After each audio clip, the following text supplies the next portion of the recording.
से जिला मलीर में तरक्याती कामों में तेजी आ गई है। रुकन सिंध असम्बली और पार्लिमानी सेक्रेटरी यूसुफ मुर्तजा बलोच कहते हैं कि इस इलाकों में पीपल्स पार्टी के अलावा किसी और ने काम नहीं करवाए। उन्होंने कहा कि इसी वजह से साबिक वज़ीर-ए-आज़म इमरान खान भी इस जिला में इलेक्शन हार गए हैं। मज़ीद जानेंगे मोहम्मद कामरान से। कामरान, बताइएगा।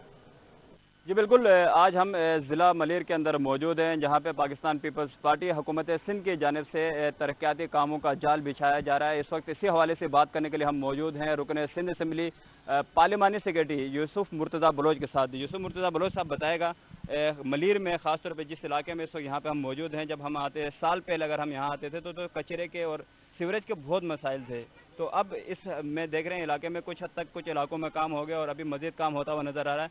तो क्या काम यहाँ पे अभी हो रहे हैं तरजीही बुनियादों पे? बिस्मिल्लाहिर्रहमानिर्रहीम। सबसे पहले कमरान भाई, मैं आपका शुक्रगुजार हूँ कि आप मेरे PS 88 में आए विजिट पे, और जैसा कि आपने कहा कि मेरे इलेक्शन के टाइम पे